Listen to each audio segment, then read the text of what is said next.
સુરતના પાંડેસરા વિસ્તારમાં આવેલા હાઉસિંગ બોર્ડના મકાનમાં રહેતા શિક્ષિકાના પતિએ 10 વર્ષના માસૂમ બાળક પર દાનત બગાડી હતી. પત્ની પાસે ટ્યુશન માટે આવતા બાળકને ચોકલેટ આપી તેના કપડાં ઉતારી શારીરિક અડપલા કરવાની સાથે સૃષ્ટિ વિરુદ્ધનું કૃત્ય પણ આચર્યું હતું. ઘટના અંગે પાંડેસરા પોલીસે શિક્ષિકાના પતિ વિરુદ્ધના કૃત્યનો ગુનો દાખલ કરી તેની ધરપકડ કરી. સંતોષનગર સોસાયટીમાં નિવાસ કરતા વિશ્વનાથ ચુનીલાલ પ્રસાદની પત્ની તેમના ઘરમાં ટ્યુશન ક્લાસીસ ચલાવે છે, જ્યાં આસપાસની સોસાયટીઓના બાળકો અભ્યાસ માટે આવતા હોય છે. તેમાં એક ધોરણ 4માં અભ્યાસ કરતો 10 વર્ષનો બાળક પણ ટ્યુશન માટે નિયમિત જતો હતો.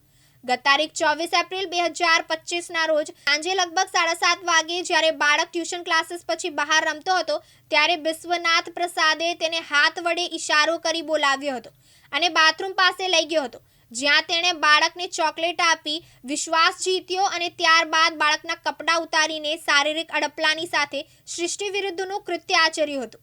જોકે બાળક સમયસર ઘરે નહીં પહોંચતા માતાએ શિક્ષિકાને ફોન કરીને પૂછપરછ કરી હતી, પરંતુ શિક્ષિકાએ માહિતી આપી હતી કે બધા જ બાળકો પહેલાથી જ નીકળી ગયા છે.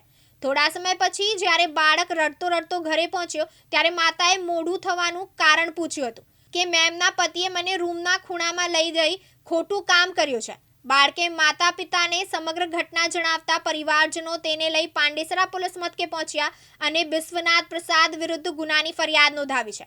ફરિયાદના આધારે પાંડેસરા પોલીસ મથકે શિક્ષિકાના પતિ વિરુદ્ધ સૃષ્ટિ વિરુદ્ધના કૃત્ય તેમજ પોક્સો એક્ટ હેઠળ ગુનો નોંધી કાયદેસરની કાર્યવાહી હાથ ધરી છે. મુકેશ ગુરવ, દિવ્યાંગ ન્યૂઝ, સુરત.